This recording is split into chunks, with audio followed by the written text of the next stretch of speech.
Con la noticia del fallecimiento de William Friedkin, hemos decidido dedicar una sección especial para hacer un repaso sobre su filmografía y su discurso. Además, en la segunda parte del programa abordaremos un interrogante que nos ha surgido durante esta temporada de estrenos. ¿Es que ya no hay películas alegres? Intentaremos darle respuesta junto a gente que conoce y muy bien la creación y el estudio de las ficciones.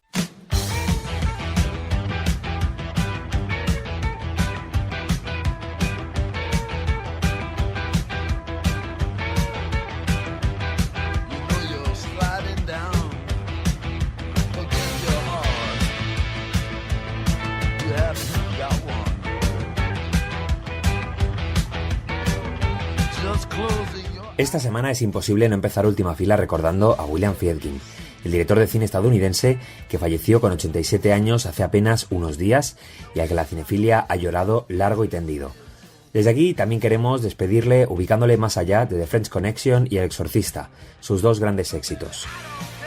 Billy Friedkin empezó su carrera ascendiendo en diferentes responsabilidades en trabajos en teleseries y documentales para la televisión estadounidense, dos mundos que confluían en una misma pantalla, pero que poco tenían que ver entre sí en términos narrativos. Y sin embargo, tal vez ese equilibrio entre domarse ante el canon hollywoodiense y esa conexión con la calle fue el que marcaría precisamente su singularidad en una época de grandes directores. Friedkin fue 100% Hollywood, pero lo fue de una manera totalmente diferente. Estaba alineado con Coppola, con Scorsese, con Spielberg y otros nombres cuyo eco es el que ha quedado de la segunda mitad del siglo XX en el cine estadounidense.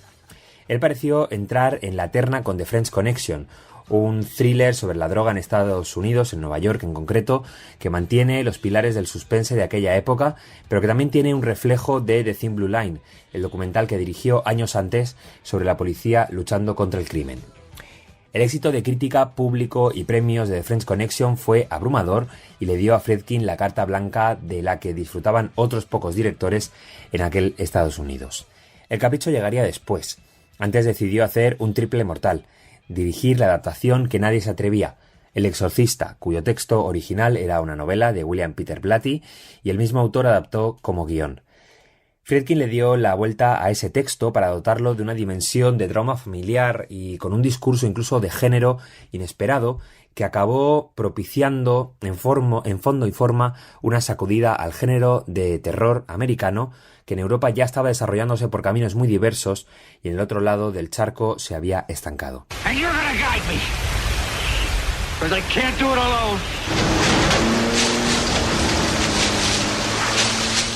La carta blanca se convirtió en un cheque en blanco que Friedkin quemó con un remake del Sagrario del Miedo, Sorcerer.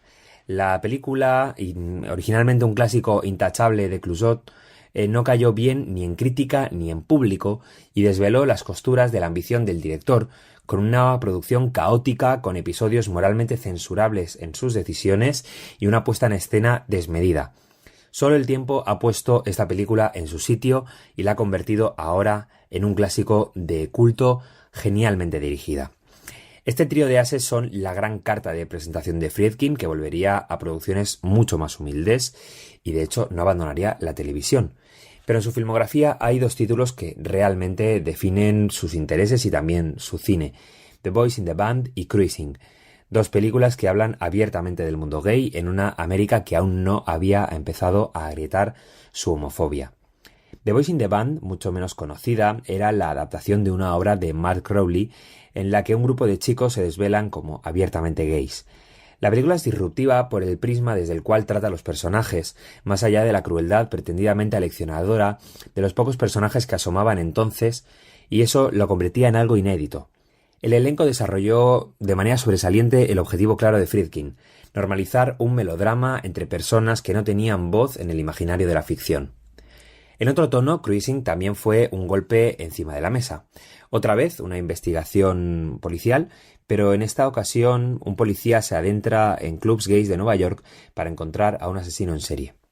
Al igual que haría Paris is Burning desde la no ficción, Friedkin desvelaba una realidad con su propuesta. Había entonces lugares donde se refugiaban aquellos que pensaban que no tenían un lugar en el mundo. En la película ese lugar está en amenaza, pero al espectador le está diciendo que en efecto sí que existen, una visibilización que fue muy importante para mucha gente del colectivo entonces.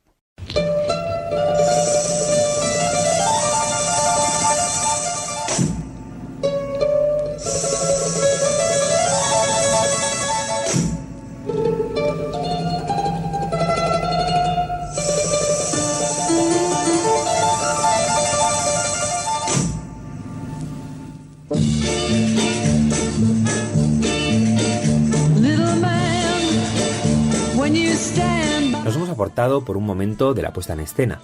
Friedkin, como contaba entonces, se atrevió a ser propositivo desde dentro del canon hollywoodiense de grandes directores. Esa fue su apuesta: no cuestionar la narrativa americana, pero sí ampliarla con los grandes avances de las nuevas olas europeas y el cine de autor. Rechazó, una vez saboreado el fracaso, cualquier tipo de pose, y durante toda su vida cuidó decir lo que pensaba. Odiaba todo lo del cine que no fuera propiamente el cine. Incluso llegó a renegar de los festivales. Ahora, en unas semanas, se presenta en el Festival de Venecia el que ahora es su obra póstuma, un telefilm para Showtime sobre un oficial naval acusado de un motín, The Caine Mutiny Court Martial. Mientras, Friedkin tal vez sea uno de los directores en los que más agradecido sea bucear en las películas que os queden pendientes. En muchas de ellas encontraréis a un director diferente, a un director que se pregunta antes de cada película, a un director imperfecto que le alejó, por suerte, de la constelación de los nombres y apellidos escritos en oro.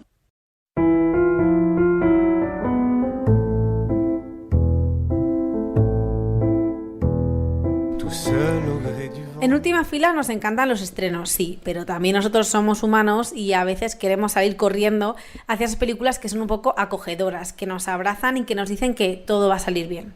Últimamente siento que cada vez me cuesta más encontrar este tipo de películas, aunque por suerte hay de todo en la viña del Señor, y yo me sigo ilusionando y emocionando con el final de algunas pelis, como la que comentamos la semana pasada, Sueños y pan. Creo que ya queda atrás eso de placer culpable, ¿no? Que ya hemos superado un poco que la gente hecha y derecha de casi 30 años nos guste pasar el rato viendo comedias románticas de los 2000 o la película Shrek en todas sus versiones. Yo creo que eso ya no hace falta que hagamos nuestra personalidad basada en eso para ponerlo en valor. Pero en general es verdad que me niego a creer que para pasar un buen rato o desconectar un poco tengamos que recurrir a las películas de nuestra adolescencia o bien, bueno, a las comedias del Innombrable, ya sabéis, ese punto S. Y es que este año han habido películas increíbles y estupendas en la cosecha de premios, por ejemplo, en los Goya, pero siento que ninguna ha tenido ese toquecito de esperanza que a veces necesito para seguir viviendo en este mundo recalfado y en el que casi siempre pierdo el autobús. Vamos a mirar a las películas de este año. Asbestas, Alcarrás, Cinco lobitos, La maternal, Modelo 77. Todas, la verdad, es que buenísimas películas, pero ganas de vivir, cero. Son películas preciosas, muy bonitas y muy reflexivas, pero como digo, nada esperanzadoras. Últimamente parece que en el cine apetece más mirar a los años 90 para entender el presente que mirar al futuro a partir de hoy. Dando un paseíto por la historia, he querido preguntar a Aurea Ortiz, que es historiadora del cine, profesora de la Universidad de Valencia y técnica de programación de la Filmoteca, ¿en qué momento de nuestra historia del cine había más ficciones alegres? Todo el cine clásico de Hollywood, el que comienza desde los años 20 hasta prácticamente los 60, está diseñado para ofrecer finales felices, esperanza, alegría. Digamos que deja determinados géneros para contar que el mundo funciona mal, como el cine negro o el cine de terror, y ofrecernos eso, suspense y horror para disfrutar también. Pero la verdad es que el resto está diseñado para hacer creer, ¿no?, que todo lo bueno triunfa, que la bondad siempre gana, que el amor siempre vence, aunque sea siempre un determinado tipo de amor, ¿no? Y el ejemplo quizá más claro es en los años 30, ¿no?, en los años de la Gran Depresión, cuando comienzan, bueno, los grandes musicales, en la medida también porque se acaba el cine mudo y todo el mundo pues quiere cantar y bailar.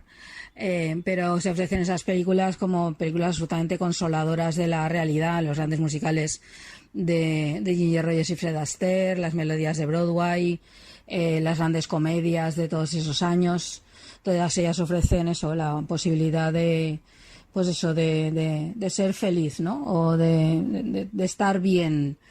Y ofrecen, pues eso, finales en los cuales sales reconfortado con el mundo. Los musicales en general, el gran musical de Hollywood, por lo menos hasta los años 50, 60, una sale de la sala o del visionado pues bailando por encima de los coches, ¿no?, y siendo muy feliz. Otros musicales hoy en día hacen lo mismo, como Mamma Mía, ¿no?, está diseñado para eso.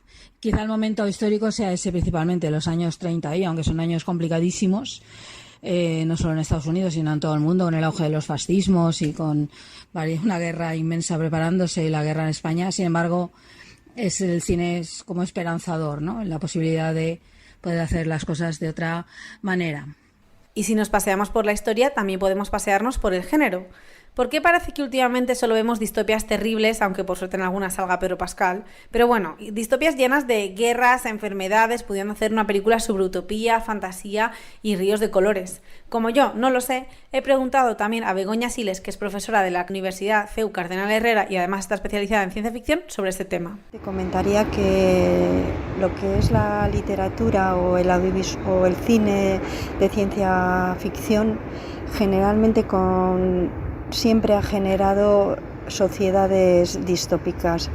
Es muy raro encontrar en cine una película o en literatura una historia donde se muestre una sociedad futura con un carácter utópico. Siempre ha habido una tendencia en lo que es este relato literario audiovisual conocido como ciencia ficción, una tendencia hacia mostrar la distopía, a mostrar el cierto temor, cierta precaución con respecto a nuestros avances tecnocientíficos, y también siempre han tenido una tendencia a mostrar sociedades totalitarias, donde un gobierno autoritario y totalitario controla a una sociedad.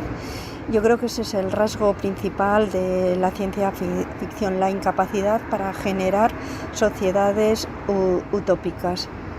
Pero ya te comento que es desde el principio, desde el momento que surge la ciencia ficción, con la obra de Mary Shelley, Frankenstein, el Prometeo moderno.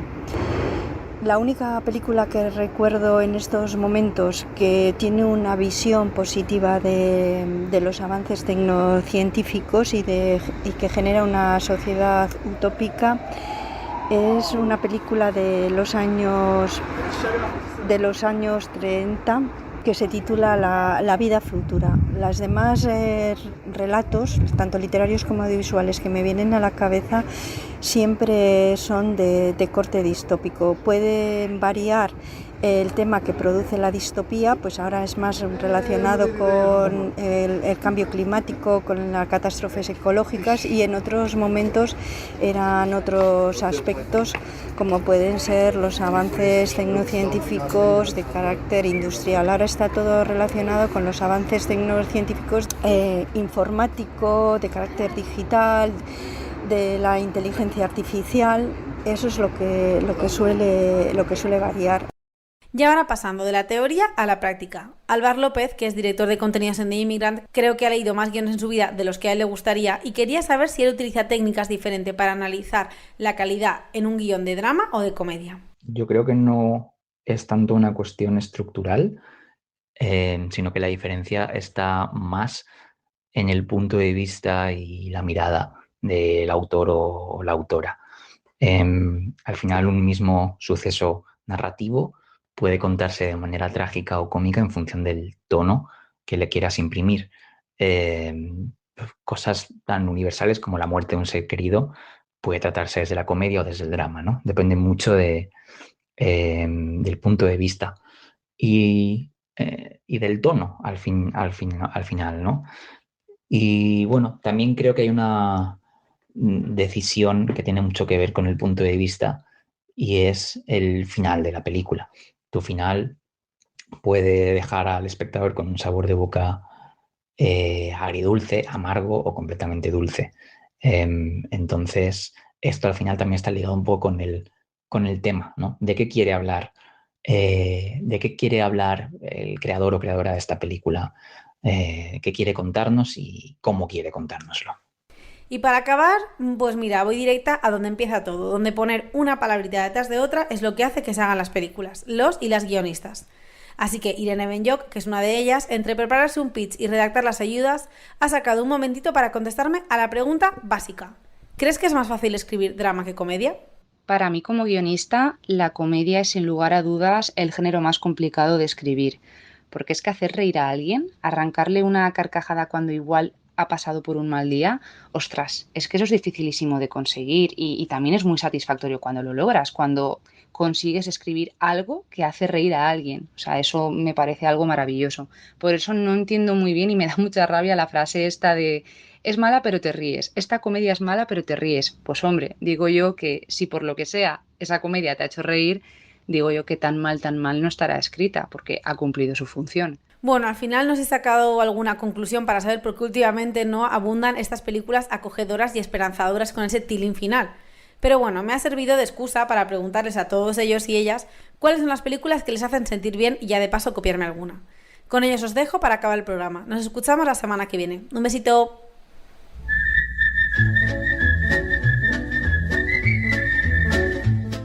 Esta categoría de películas que se llaman feel good movies, ¿no? Que te dejan realmente como con buen cuerpo. Y me ha venido a la cabeza una película de una guionista valenciana maravillosa que se llama María Mínguez, y la película se llama Amar dos veces, que es una película que viene a tener de fondo como esta temática de que nunca es tarde para volver a enamorarse, ¿no? Y si tengo tu cariño, ya no quiero nada más. No sé, unas películas que dan siempre esperanza, a mí me lo provocan, son pues algunas de esas películas de los años 30-40, debo decir.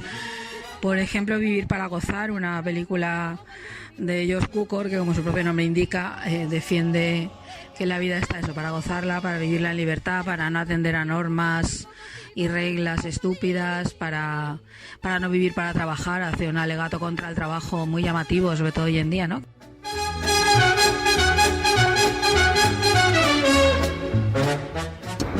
Así, de una película que me pueda hacer feliz, pero relacionada con el género de ciencia ficción, o que me parece que da una visión positiva, es la llegada de Denis Villeneuve, de 2016. Esta película me interesa porque todo lo que es el lenguaje humano nos sirve para comunicarnos con los otros seres de otros planetas. Entonces, en la ciencia ficción siempre las invasiones extraterrestres siempre han llevado a la catástrofe, ¿no? O a la incomunicación entre nosotros y los seres de otros planetas. Mi camino se ilumina si me vuelves a mirar. La primera de Toy Story, Sing Street, esa película he perdido la cuenta de las veces que la he visto, de hecho la banda sonora me la sé de memoria, y Bridget Jones, la primera película de Bridget Jones. Esas tres películas son mi santo grial. Es quererte así, es tanto contigo